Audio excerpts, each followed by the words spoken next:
Well, hello, good afternoon, everyone, and welcome to Live at the Waterhole. My name is Amy, and I will be with you for the show this afternoon. And what an awesome greeting here at Lentor in Kenya. It looks like we've lost the feed there, so we've headed over to Okukuya in Namibia, where there's always a peaceful sea to us. Now, remember, everyone, of course, that this is a live and interactive show, so please do make sure that you send through your comments and questions to me. I would love to hear from you. A big part of what makes the show so amazing is being able to chat with you all, know who you are, where you're watching from, what you're hoping to maybe see at the waterholes today. And as we go along, if there's any comments and questions, you can send that through to me on the Wild Earth app or the website. You can also send them through to the YouTube chat stream. Just remember to use @FC. Otherwise, you can chat to us on X. You can join the conversation using the hashtag WildEarth.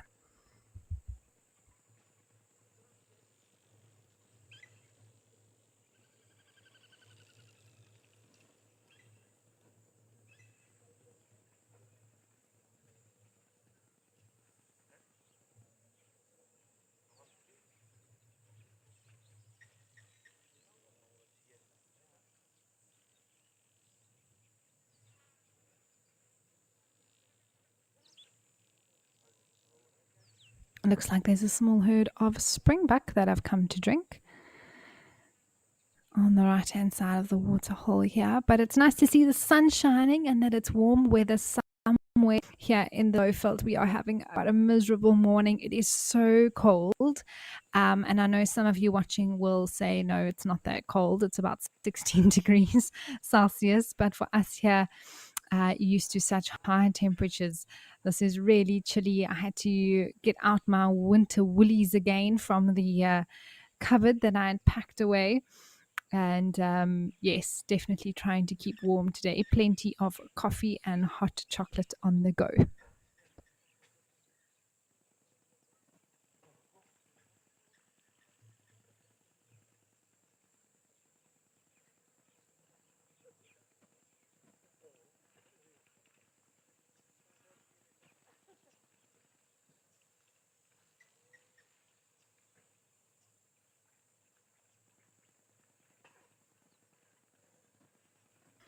Okay, it looks like we have the lentil feed up and running again, so let's head back over there.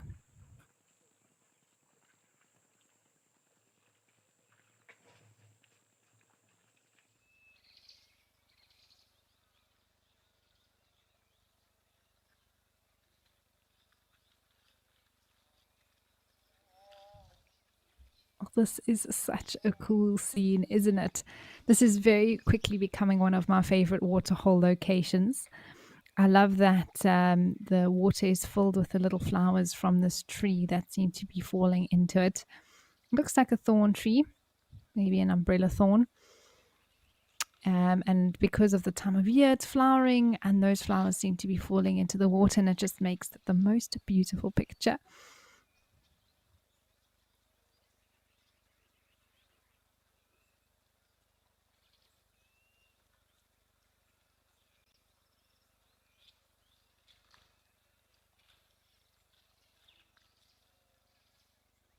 Now, these baboons will also be a different species to the one that we see in southern Africa. In Kenya, you get both the olive and yellow baboons. It's a bit tricky to tell at this distance which species this is, possibly the olive, just based on the coloration, but they are also in the shade.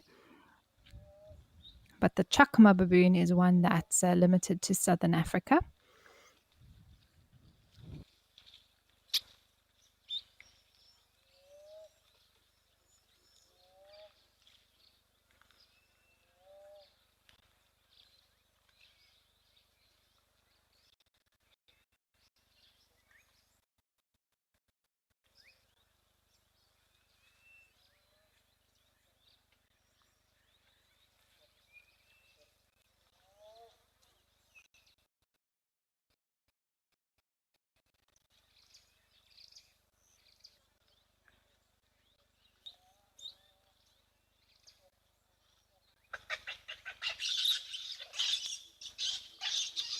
there's such a tiny baby there. Look, it's still black in color with the big pink ears, which means that it's under 8 weeks, that little one. When it comes to baboons, they start to lose that black coloration and the pink ears after 2 months. So I would guess that little one is still very small. Well, it is very small, but it is only potentially a few weeks old. They're quite big bellies, these baboons. Or is it just me? Our chakma baboons don't seem to have such pot bellies like these baboons do. So yeah, maybe they've just had some good food.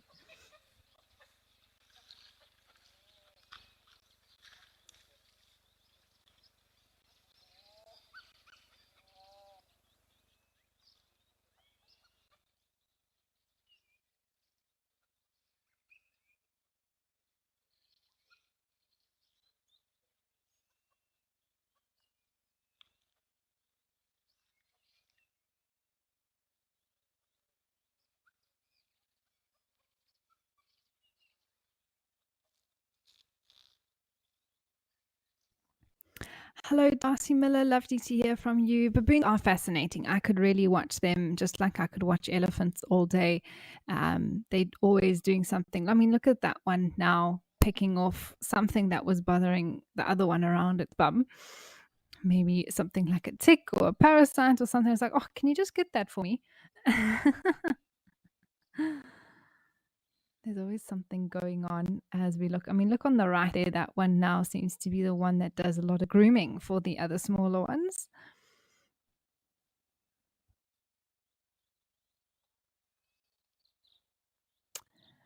Melanie, thank you for saying hello. You're watching from Australia. You popped in yesterday to the stream and you found it so relaxing. Well, I'm so glad, Melanie. That is what the show is all about, just to be able to relax, enjoy, and interact if you so wish. But baboons are fascinating. Oh, this is just endlessly entertaining. Just pick one baboon to watch and you'll be entertained.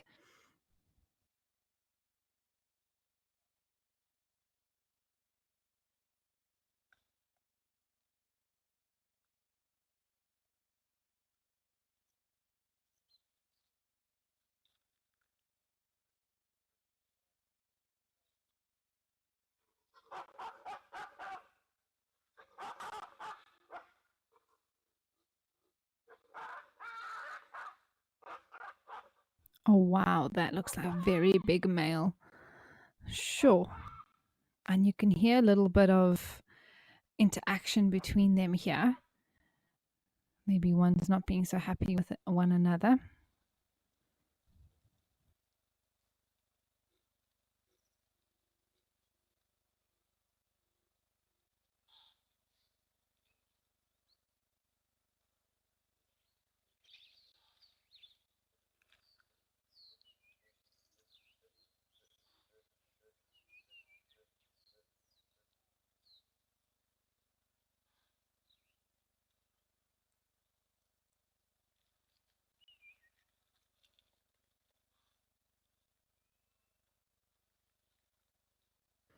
And these baboons will have a similar social structure to the Southern African baboons. There'll be males who are sort of dominant or sort of alpha within the group, and then you'll have the females and their offspring and subordinate males as well, and they form this sort of family that moves around together, forages, and there's of course sometimes fights that can occur, there's discipline that happens, there's youngsters that get upset. So can hear some of that happening right now.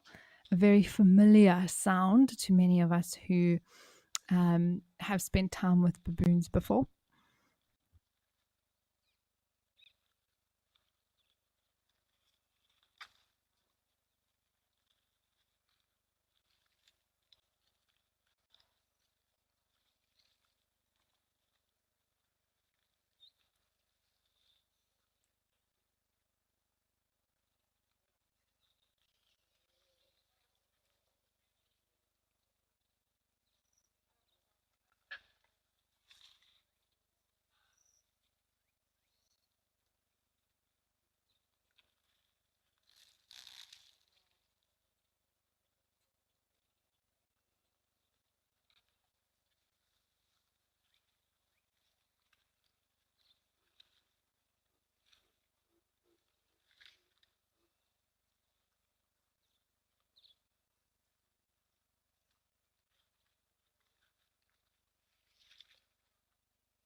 This has also become such a favorite spot for birding too. Lots of little birdies seem to be around here. Of course, it's such a beautiful spot in the shade. Some of the birds also come down to drink, of course, with a beautiful water hole. Oh, that's squealing. Someone's not happy.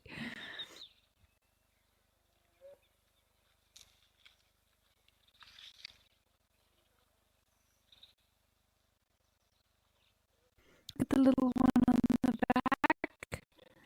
I love it when the little ones hitch a ride.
Well, we have jumped over to a spot here in Kenya, everyone. Beautiful Old Donyo with giraffes. There's oryx, as well as the Thompson's gazelle, who's made an appearance here, looking very much like a springbok or a springbuck that we would see in South Africa or Namibia.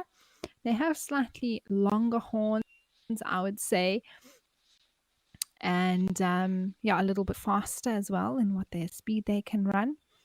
And of course, the actual physical distribution of them being in East Africa. But otherwise, it's another beautiful scene that we've come to know and love here at Old Donyo.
Well, some exciting news from the point is that the Egyptian goose chicks have hatched. So I think let's head over there and say hello to them.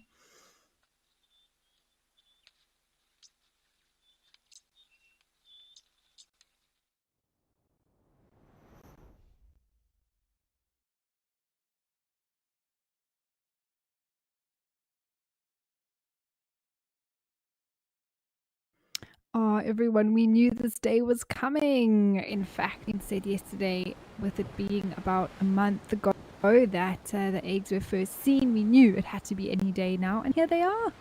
The two little chicks are alive and well, moving around with, I think this may be mom, that's still sitting quite close by. How adorable is this? Isn't nature just incredible? Those little chickies were in eggs yesterday this time when we checked on them. Oh, that one just fell over. Oh no, that is so cute. And it's little, look at its little wings. They are not even a day old yet, everyone. That is adorable.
I just hope mom knows what she's doing here as being close to the water. That isn't a big wave that comes in. I mean, they can swim already, get wet and that sort of thing.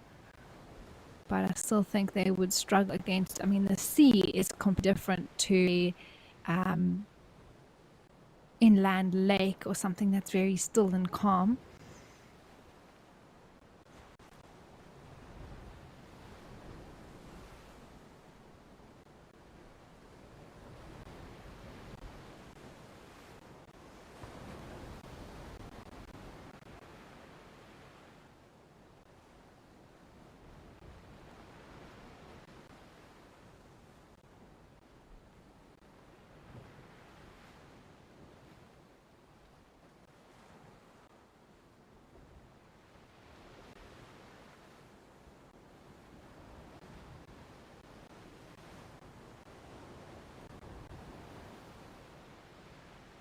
I wonder how far away they are from the original nest. It might be a little bit higher up. I don't think they were so close to the water where they hatched.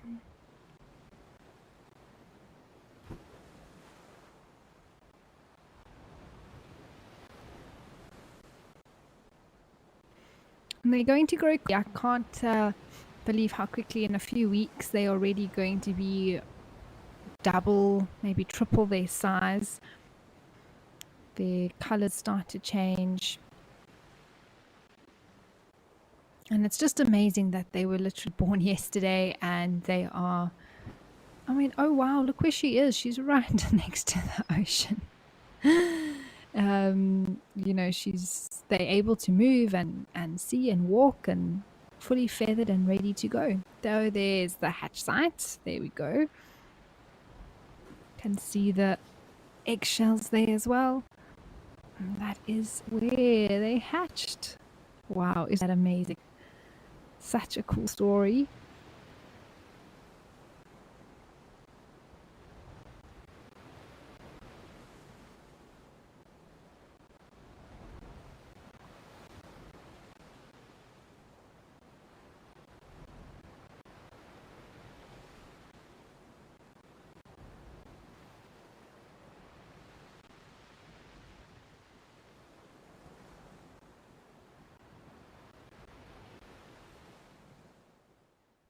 Tino, that's a question. As far as I know, they're exactly the same bird in terms of adaptations.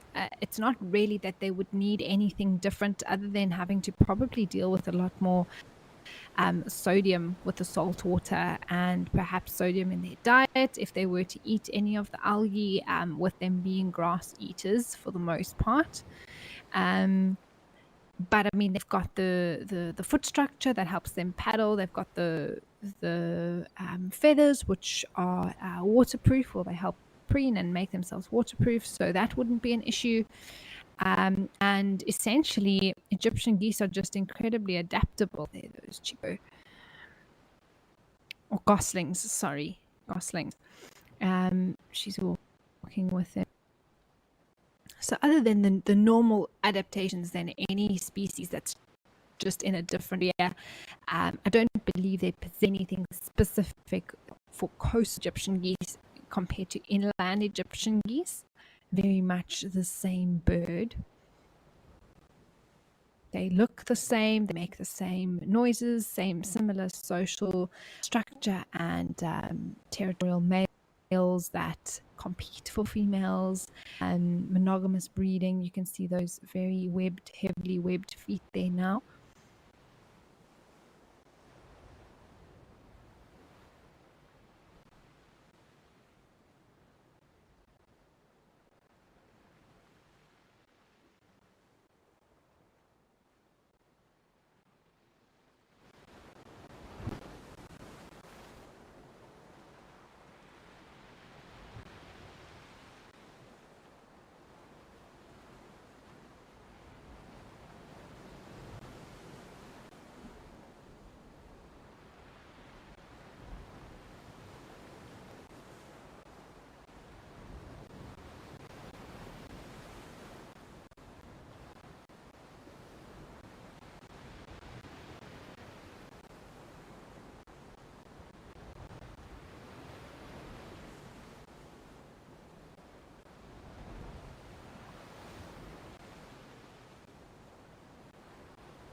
Well, that was wonderful to check in on the Egyptian geese and some chicks. I see some dusties are running around now in the sun, but we are going to head to Helena Pan where there are some elephants.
Interesting to note that the elephant one tuskers and must have broken off.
And this elephant, I mean, it must have been quite a long tusk that it did have.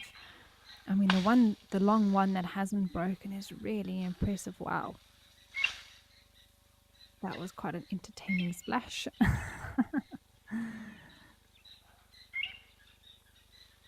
And they can break their tusks in different ways. Sometimes it can be, especially with this, looks like being an older bull elephant, fighting with other elephants, just that impact of the tusks, maybe using it and getting, trying to use it for leverage to break off branches or dig up roots. Otherwise, sometimes in a situation like this, for example, they may slip. I've seen it happen and actually hit their tusk for example, on the edge of this trough, and that can also crack the tusk. I've seen it happen before in the Kruger Park. It was not, I mean, I can just imagine the pain that elephant must have felt. It recovered quickly. It was up and it was like, nothing to see here, but it didn't look like it was a fun experience whatsoever.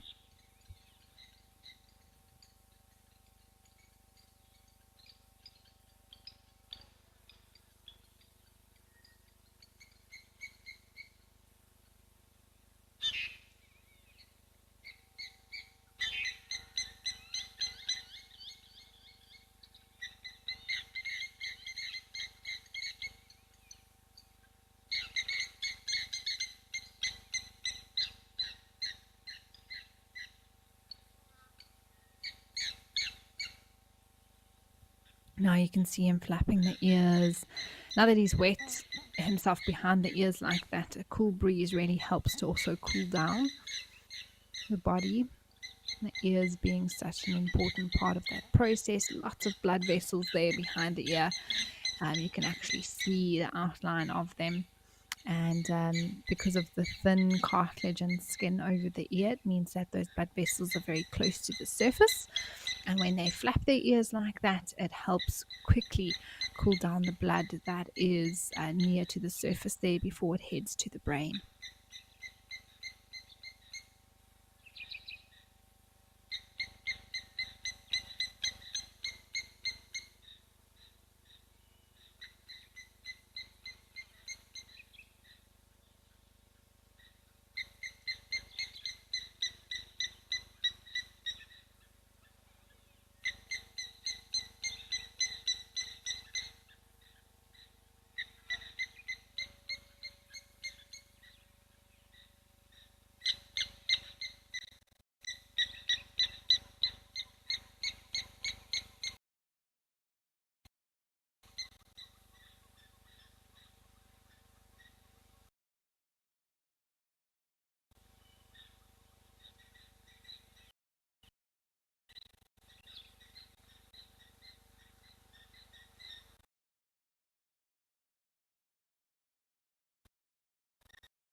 Penelope, yes, this would make a gorgeous painting, wouldn't it? There's something about the scene that is so unique. I can't think of another place that I've visited that looks like this, in terms of the colors and the trees, the elephants here. There seems to be a little Ellie there as well.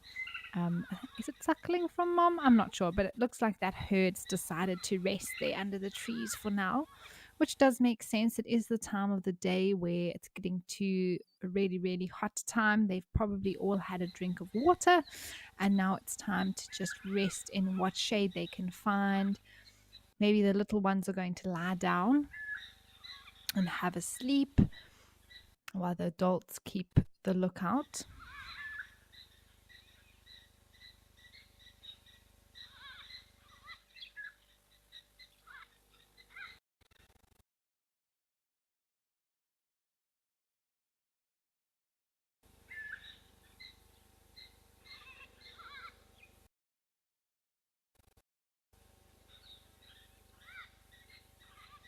Spencer, hi. Earlier you asked how come baboons aren't classed as mammals. Spencer, they are. They most certainly are. Baboons are, though, also further classified as primates and also further grouped as old world monkeys. But they all fall under the group Chordata, which is, first of all, spinal animals with spinal columns, with backbones, vertebrates. And then further under that class, there is the mammals group, Mammalia. So they do fall under that, and then they're further classified into primates and further as baboons, which they are. And then we get the individual, I think there's about 6 species in Africa that we can look or find. So still mammals, just more specifically primates and more specifically old world monkeys.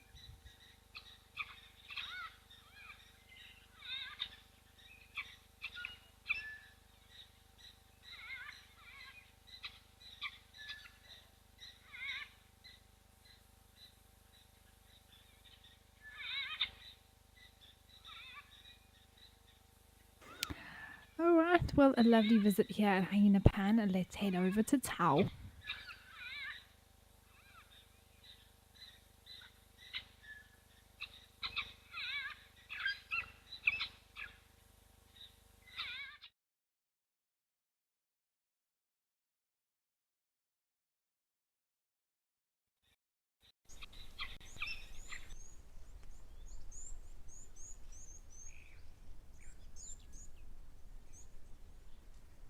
Well, here we are with some waterbuck.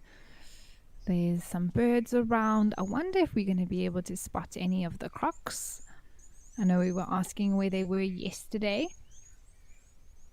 And of course, there might always be the chance that elephants come to drink.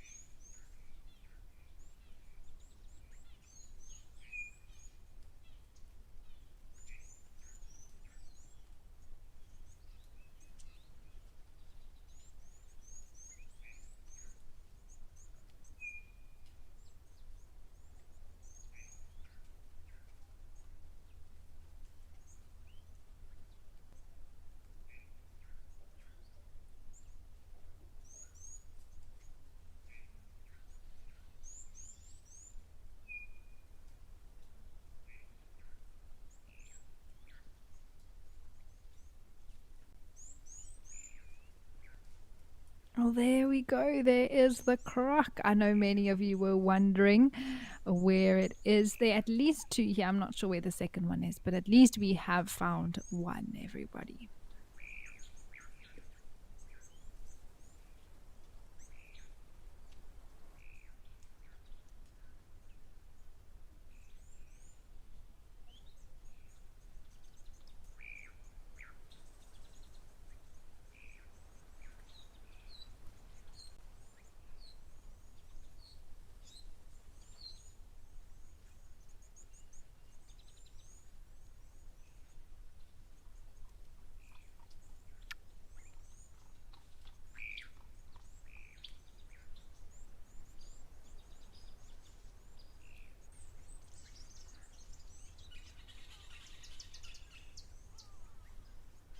Oh, there was the second croc. So they both are there, which is good to know. It was just lying further in the green grass.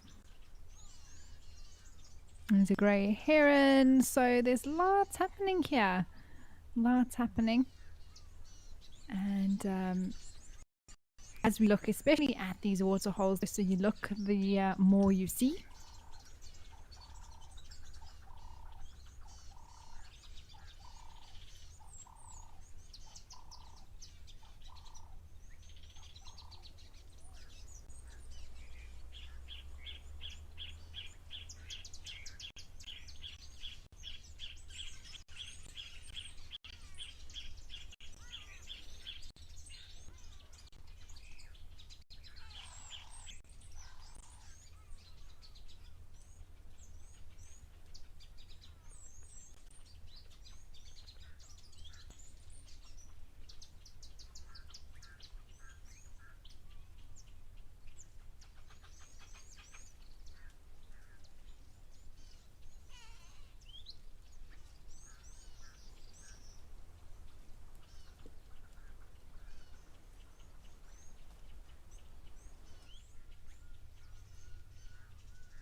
Oh, there's some hardy dars. I'm just trying to see if they are glossy ibises or hardy dar ibises. These look like they could be glossy actually. Just the coloration slightly different, a little bit more reddish. But it is tricky to tell without clear sunlight.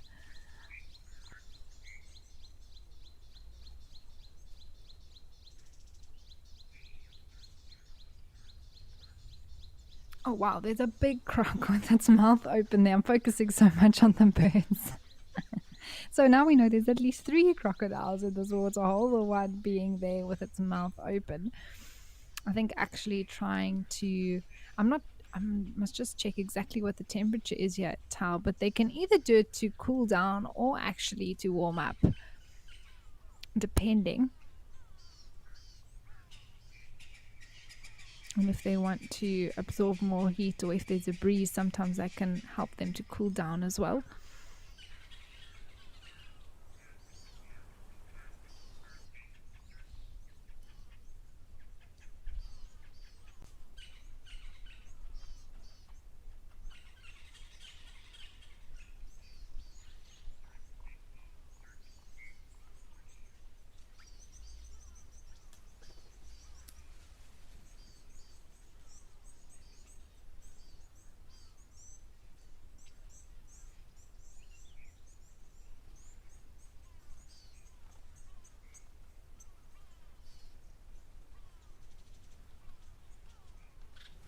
I definitely think this is a glossy ibis, everyone. That's got that clear, more browny head and first part of the body. And it's wonderful to see, though. It looked like there was a bit of a group together there.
This waterbuck is busy ruminating. You can see that mouth is going round and around and around. And you can also see that the male with male waterbucks having the horns on top of their head, the females not. But also that those horns are quite small still, quite short. They still have a long way to grow.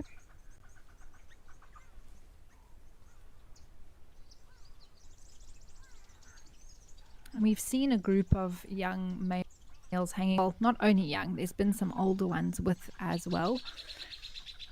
So we'll have to see if there's any fights that ensue with between waterbuck males. I have seen two fighting before, and it was the fiercest antelope fight that I had ever seen in my life. Was two waterbuck bulls fighting on the Letaba River. And it was, they even say in the book, I actually went to read up on it because I was fascinated, and they said that waterbucks, two of the fiercest when it comes to antelopes fighting, very much not wanting to back down, and often do end up clashing with their horns. See them, the way that they lock each other in between those horns, the neck between the horns. It's actually quite scary. You think they'll actually die by being choked or suffocated because the horn sort of locks around their neck, one underneath the jaw, one behind the back of the head of the opponent, and they sort of hold them there. You think it's going to cut off their oxygen supply.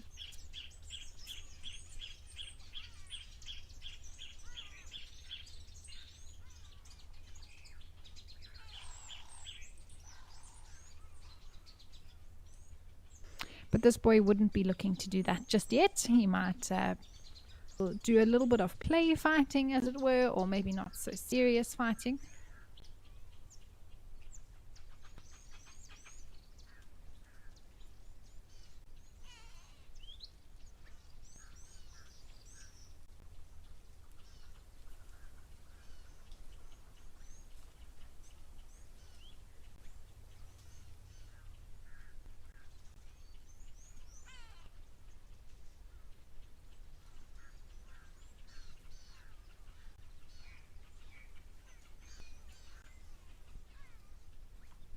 Ah, there are the others.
There are quite a few crocodiles around. Actually, I do stand though, because I think this is one of the better places to be able to find water. Just like this heron, this grey heron. Oh, is it hunting? Is it going to catch something? It looks like it's getting quite serious there. I love to watch these birds hunt. It is fascinating when they actually go ahead and catching. such concentration.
It's incredible how long that heron's neck actually is.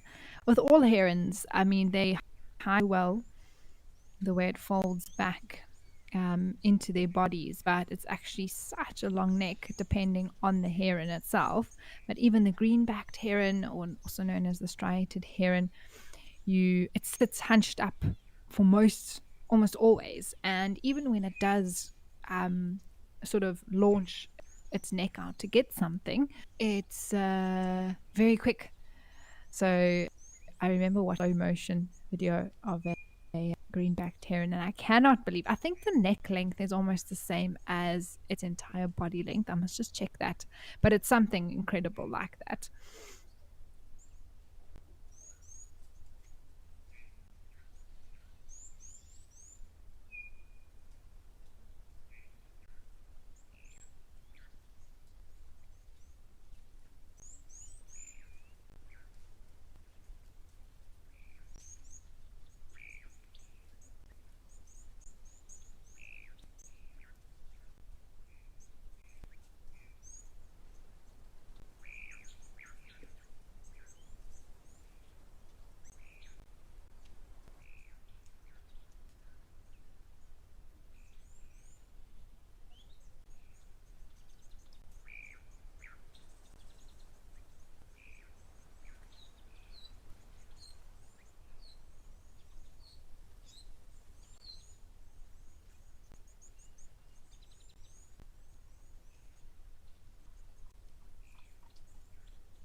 Oh, Spas, that's a great question. You want to know who is the more efficient hunter between the green-backed or the grey heron?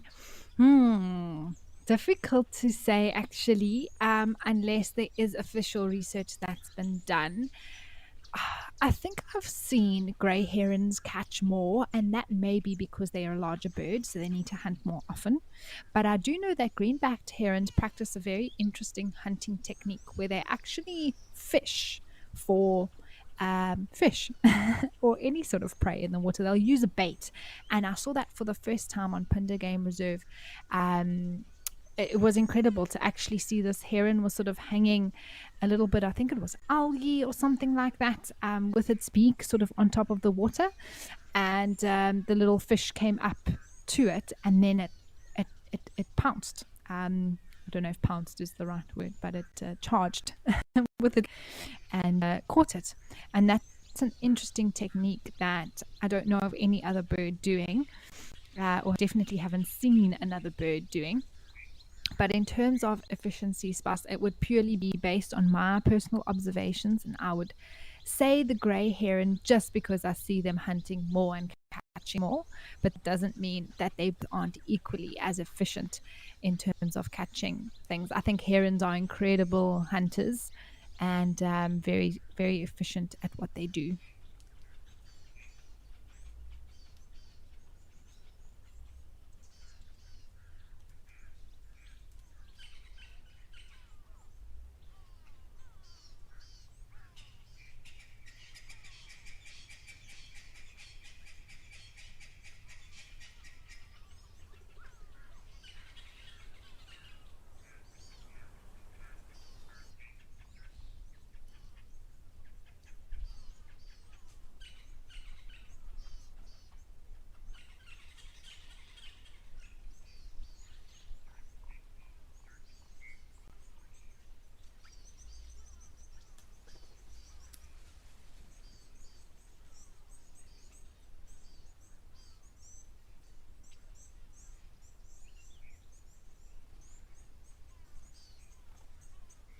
Oh, the croc is moving a little bit. That's quite cool to see.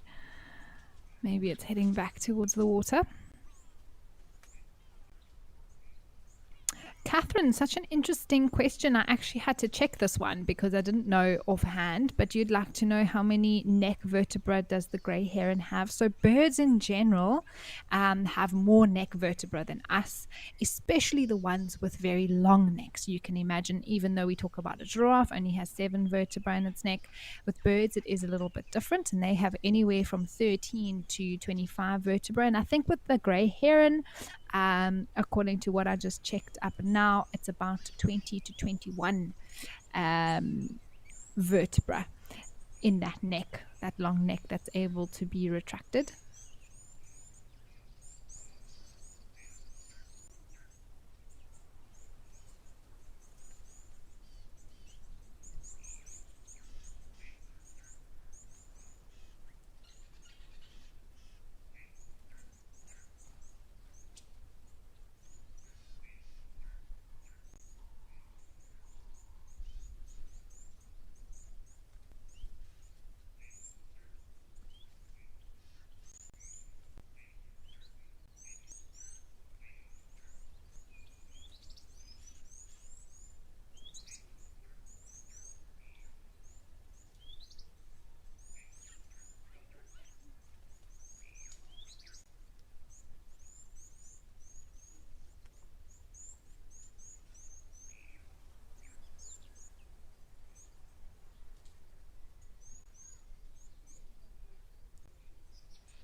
Proudly SA, thanks for your question.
Proudly SA, that's a great question with regards to how animals grow up in group settings and then prepare to actually leave the group. For example, lions and bull elephants. And it's something that they mentally or uh, sort of intentionally prepare for, but it's something that life prepares them for, or the group prepares for slowly over time, little by little. For with elephants, for example, you have bulls sort of tending to hang back. They sort of creating their own space. I mean, we saw it yesterday with the two younger bulls trailing behind the herd or being ahead of them a little bit, not really mixing with the group anymore, but still associating in the same vicinity as their natal herd. And then with lions, it's a little bit more of a on and again, off again process. And I think it's more the females within that social structure that start to push them off and be like, you're not really welcome here anymore. And they'll try and hang around. They might be on the outskirts, even with prides of lions. They might spend more time away with other groups of subadults. And eventually, after the years go by, they just don't really come back, or they might try, and then it's clear that the females don't want them around anymore. So yeah, I think it's one of those things where we can't say, they go on this course and then they're prepared. It's something that generally happens over time.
It's a bit of a cooler day here at Madikwe as well, which makes as to why there are fewer animals around the waterhole, only reaching a high of 22 degrees Celsius. Quite overcast from the looks of it.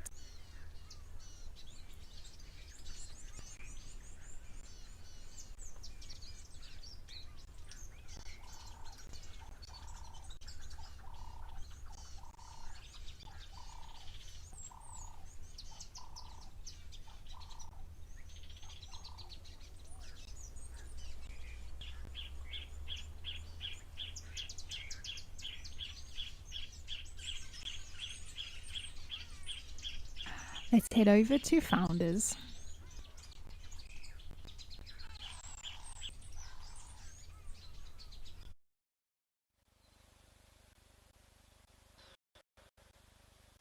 Oh, wonderful. How cool is this? 2 rhinos, everyone.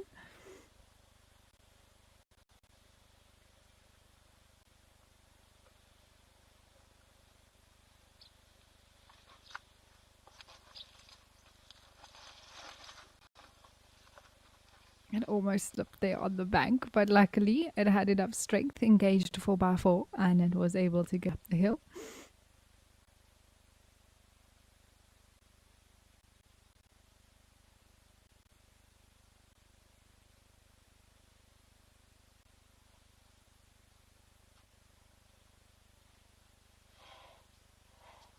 Oh, there's a third one. A fourth one. Oh my goodness, this is amazing.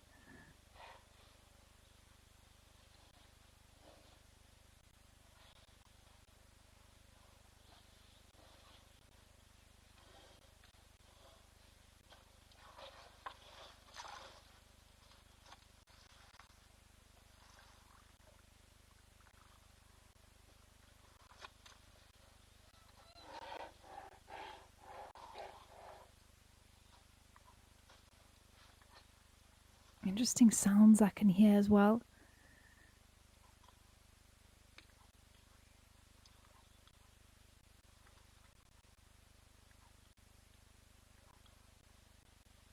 We know that white rhinos especially are social animals. They love to hang out together.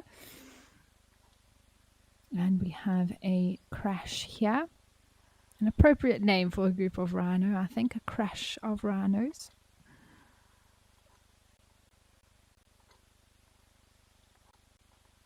Oh, whoa. There's some antelope running in the background. Looks like Blessbok, actually. Just saw very few winds and quite dark bodies.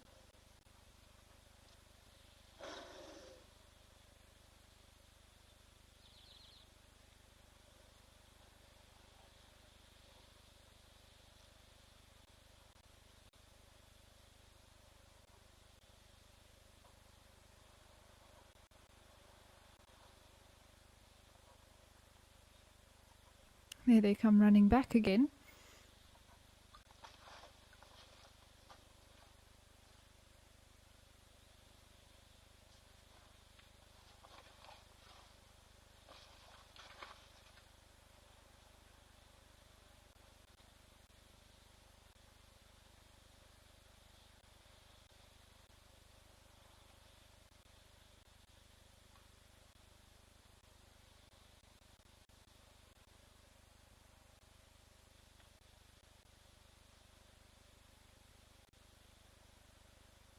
Yeah, Tadi was directing us today, and she's just asked why it looked like it was similar to what happens in an elephant herd, where there's a bit of communication as to a time to go, and it looks like that exact thing happened with rhinos. It does look like it. I mean, they don't form matriarchies like we understand, but there definitely can be communication between them. Also, maybe just following suit. They only needed a short drink today, so as they finished, they all really had the same thirst levels and decided to move off. Also, maybe not wanting to be left behind. Like I say, social animals, seeing the ones done, whether there was actual vocal communication, perhaps not what we could hear, but between them saying that it was time to go, it very well could have been. But they also just could be the sort of need or want to not be left behind. And when the others were finished, so was everyone else that moved off together.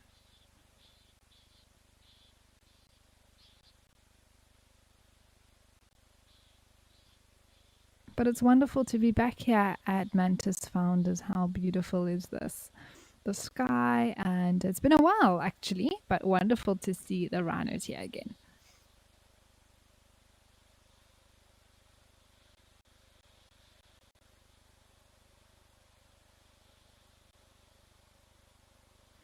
Okay, let's head back up to El Doño and see what the elephant's up to.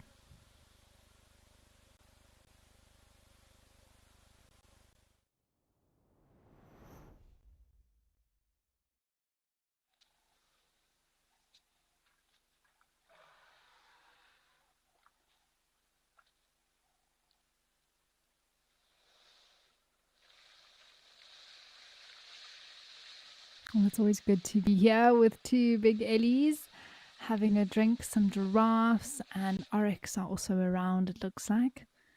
But it's the sounds here that I always enjoy listening to, especially when there are elephants drinking.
Oh, there's an eland that is brave enough to come and try and get some water here.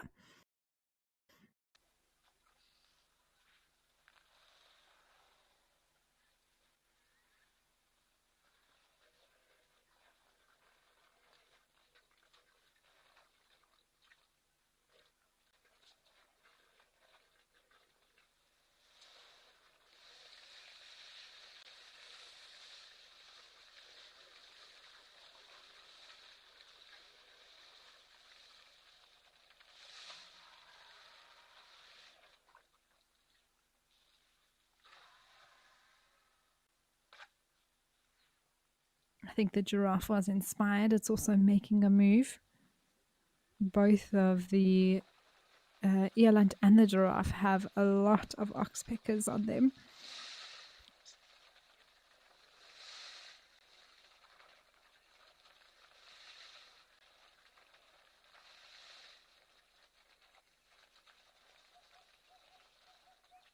I see the rest of the eland are also happy to see the first one, the bravest one, has been rewarded for its efforts. Now the other females are coming to join.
Oh, I do apologize, everyone. We seem to have lost the feed there, but we've come over to Akakuya, which is looking very serene this afternoon.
I can hear the crows crowing away. There's also definitely blacksmith lapwings around.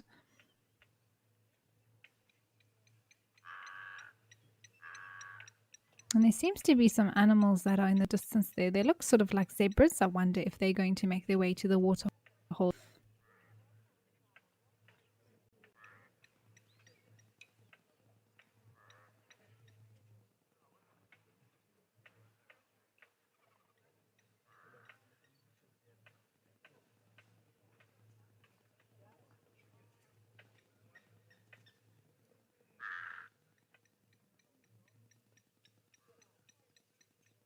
Let's head back over to Oldonio.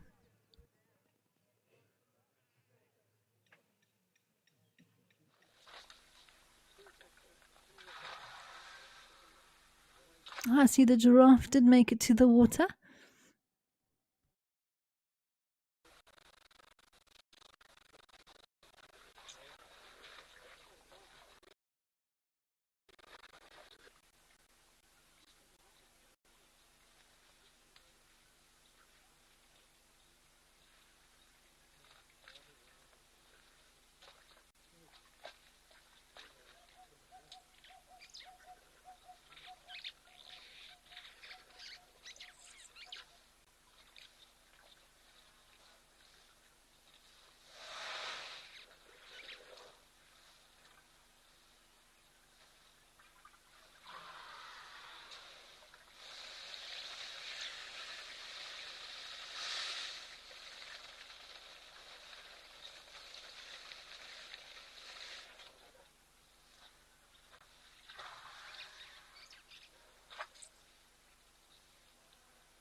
All right, let's head to Vic Falls for some exciting croc action.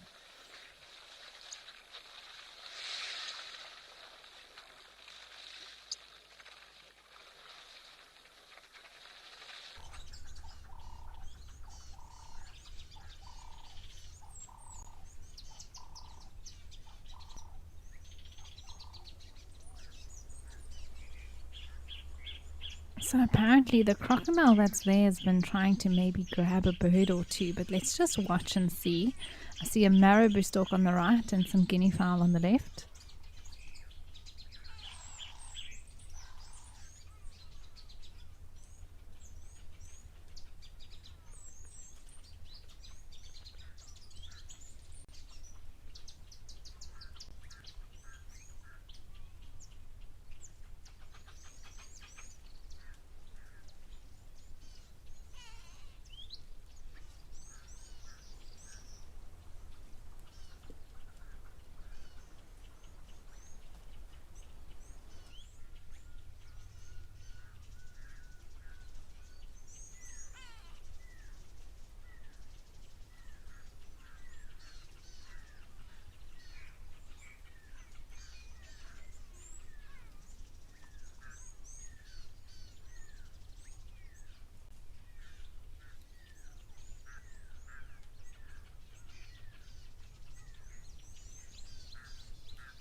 Part of a crocodile's strategy is definitely to be as stealthy as possible and wait for something to come within its range so it can leap out and grab it.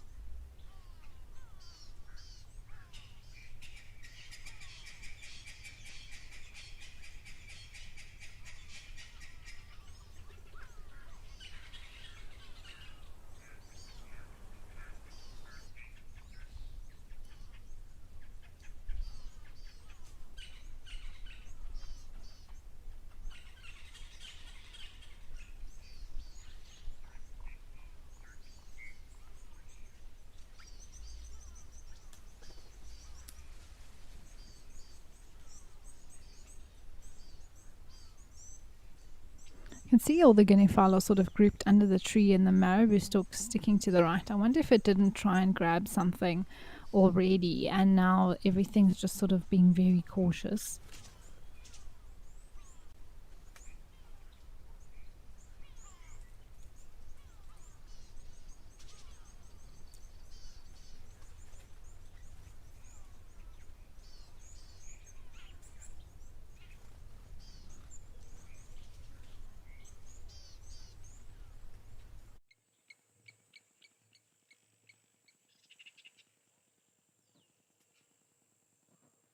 Oh, there's a giraffe that's coming to drink.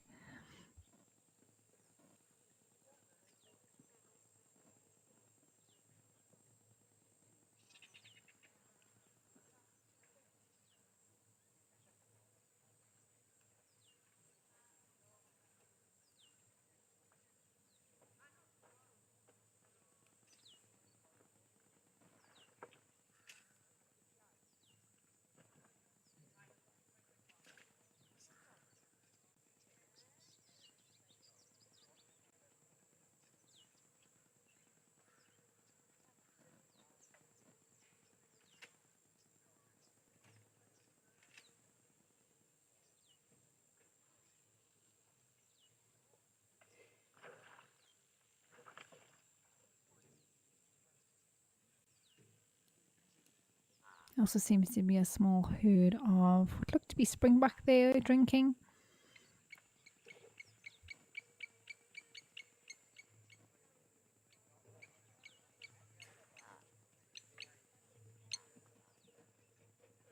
Are they gemsbok in the background? I can clearly see their shape now with those very long horns. Hopefully they'll also come to the water soon.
You can see how comfortable this giraffe is drinking here. Didn't have to worry about too many threats, no crocs in the water, unlike Victoria Falls.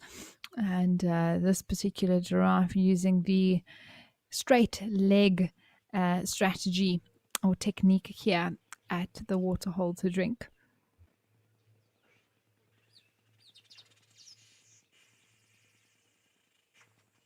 That is not an official thing, but giraffes tend to use different techniques when it comes to their legs, their front legs, and this one's chosen a much wider stance, keeping their legs completely straight.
The gemsbok are now arriving. They seem quite excited to get to the waterhole.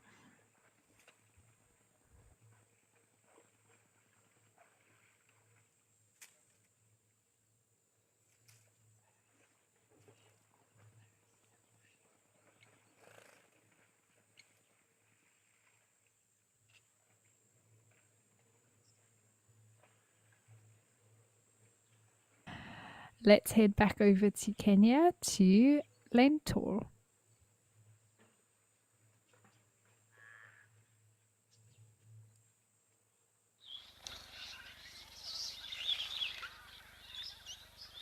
Oh, beautiful. As always, to see these superb starlings. This is such a wonderful location for birds. And just listen to all those sounds.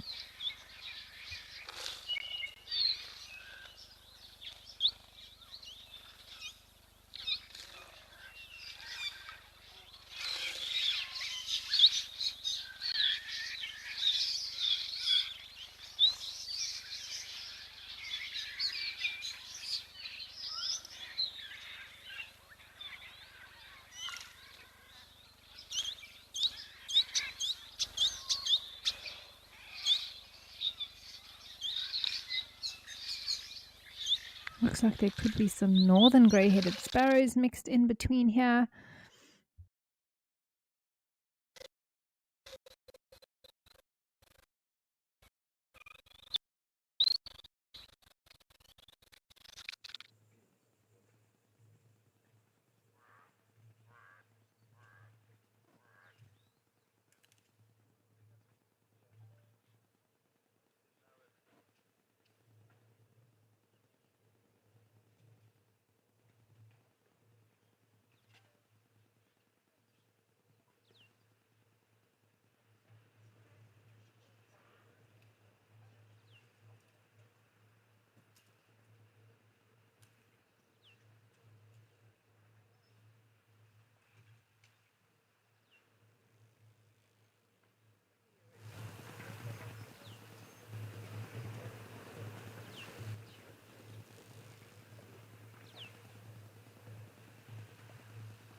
Well, the giraffe has moved off, and so are those gemsbok now.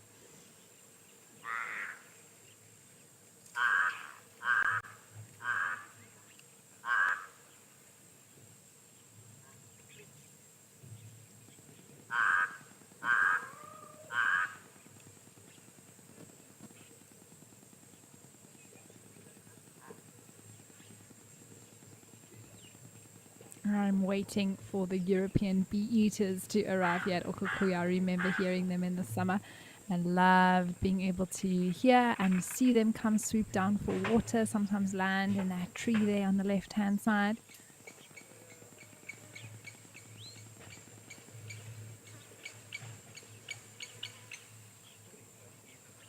One of the migrants that are well on their way, if not here already.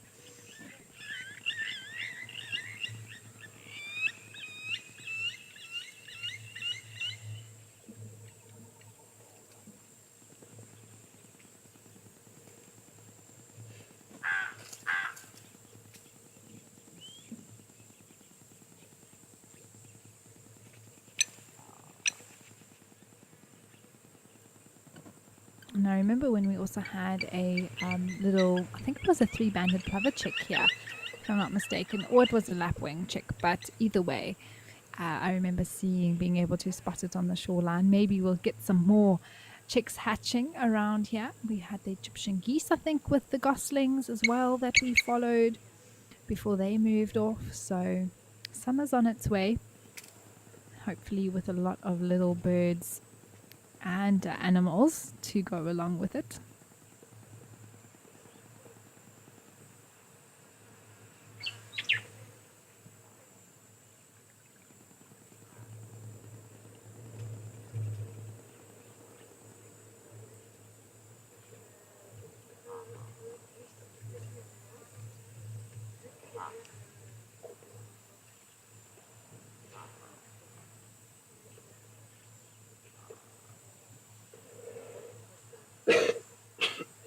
All right, well, let's go over to Hyena Pan.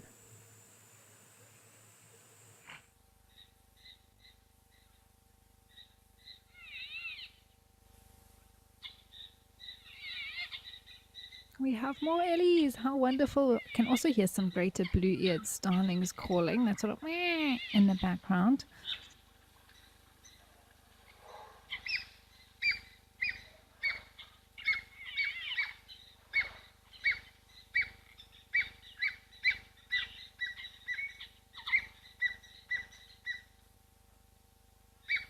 This elephant on the right has an interesting drinking technique, resting its trunk on its tusk.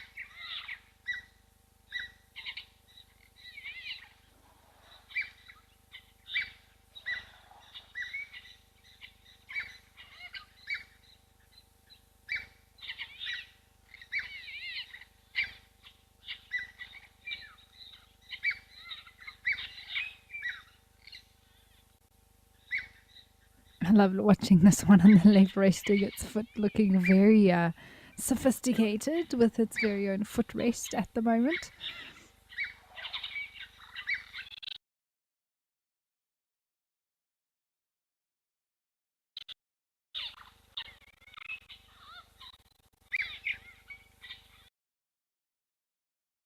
Shiv, I wish there was a red-crested gohan.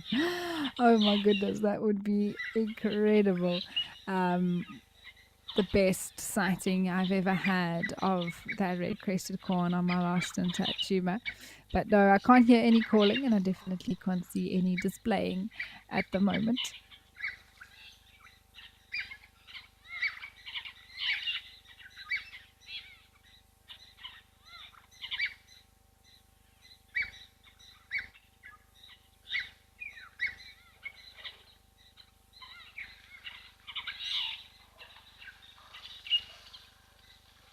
So, Nadine, I can definitely hear a greater blue-eared starling calling in, and there's almost like this squeaky toy noise that's along with that. I'm not sure if it's the younger starlings or a different bird. Being in Botswana, there could be other birds whose calls I'm not exactly familiar with, but it does sound almost part of that same family.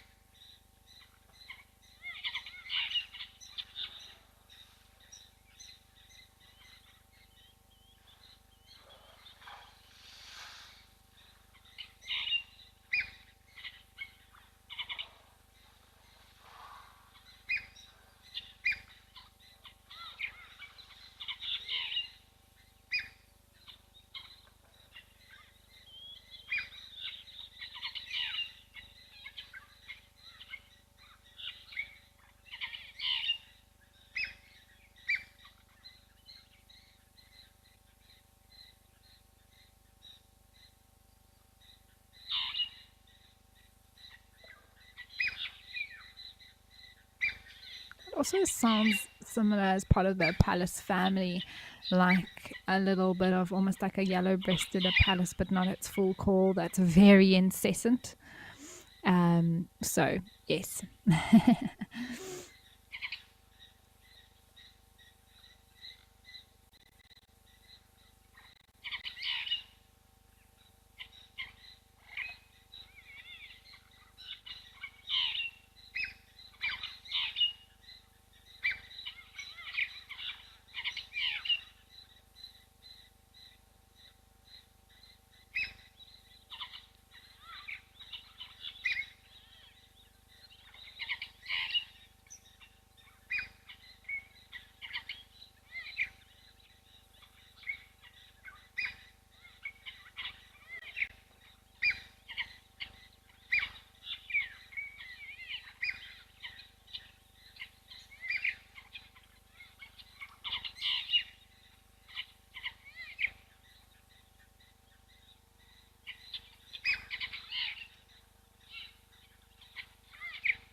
Hopefully we can actually get to doing more birding here around Ahinapan, and I can lay my eyes on some of these birds and be able to identify them. That will be awesome. Just like in Kenya, I've had to learn a few new species, which has been fantastic. So I'd love to do the same. But southern, at least Botswana, I can hear brew right now, actually. There's quite a few overlap with species, just one or two specials that you get further up there, a little bit further north. But I did check to see that the yellow-breasted Pallas does occur here, or Apellis, depending how you pronounce it. So it very well could have been that bird.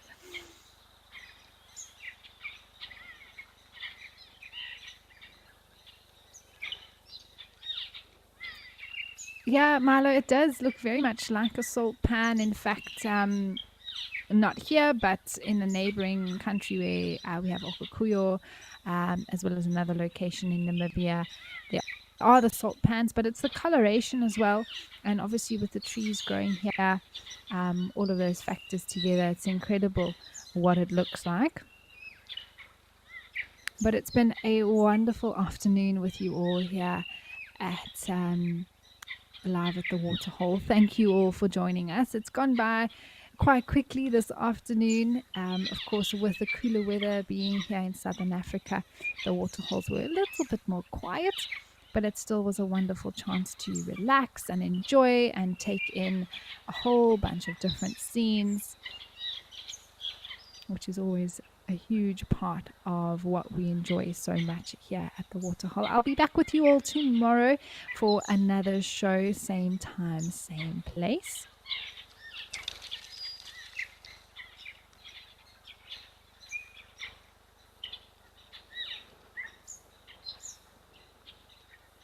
And a big thank you to all of you for sending through your comments and your questions to us. It was wonderful to chat to you all, hear from you. And the best part is that we get to do it all over again tomorrow. And we'll see what the waterholes hold for us.